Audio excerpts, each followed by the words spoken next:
एक उम्र होती है बायोलॉजिकल एज, यानी आपका जिस्म दरहकीकत कितना जवान या कितना बूढ़ा है। हो सकता है आपकी कार्ड वाली उम्र 40 साल हो, मगर आपका दिल, आपके पट्ठे, आपके खलिए, आपका मुदाफ़ाती निज़ाम सब 30 साल की फ़िटनेस पर खड़े हों।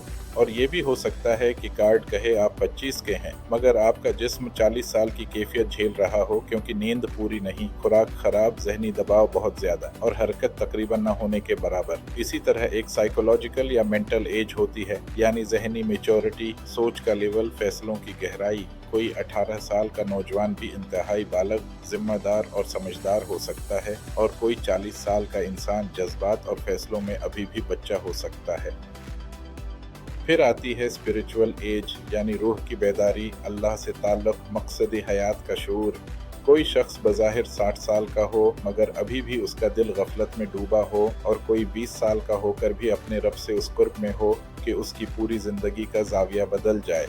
तो जब हम कहते हैं उम्र सिर्फ एक नंबर है, तो बात ये नहीं कि उम्र की हकीकत ख़त्म कर दें, बल्कि ये समझें कि वो नंबर सिर्फ एक पहलू है, उसके पीछे पूरी एक कहानी चल रही होती है। आप फैसला कर सकते हैं कि आपकी कहानी किस डायरेक्शन जाएगी।